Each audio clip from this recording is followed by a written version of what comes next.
வரலட்சுமி அவர்கள் ரீசெண்டா ஒரு வீடியோ ஒன்று போஸ்ட் பண்ணியிருக்காங்க. ஸோ அந்த வீடியோல வந்துட்டு கல்யாணம் எதுக்கு பண்ணணும் இப்போ ரிவீல் பண்ணியிருந்திருக்காங்க. ரொம்ப வருஷமாவே வரலட்சுமி சரத்குமார் அவர்கள் கல்யாணம் பண்ணிக்காம சிங்கிளாவே இருந்தாங்க.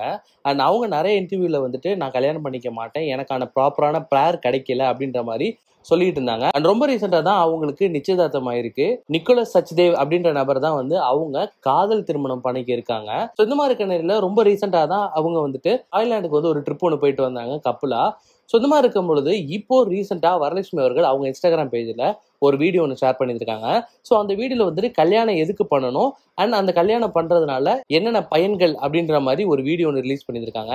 ஸோ அந்த வீடியோ படி வந்துட்டு வரலட்சுமி அவர்கள் என்ன சொல்லியிருக்காங்க அப்படின்னா, கல்யாணம் பண்ணிக்கிட்டோம் அப்படின்னா யார் யாருக்கு நல்லது அப்படின்னா ஃபோட்டோகிராஃபர்ஸ், வீடியோகிராஃபர்ஸ், மேக்கப் ஆர்டிஸ்ட், சமைக்கிறவங்க, காஸ்டியூம் டிசைனர்ஸ், பந்தல் போடுறவங்க, நம்ம கல்யாணம் பண்றதுனால அவங்க லைஃப் நல்லா இருக்கும் அப்படின்ற மாதிரி வரலட்சுமி சரத்குமார் அவர்கள் ఫన్నీగా ஒரு వీడియోவை రిలీజ్ பண்ணியிருக்காங்க. పెళ్లి చేసుకోండి, లైఫ్ చాలా బాగుంటుంది.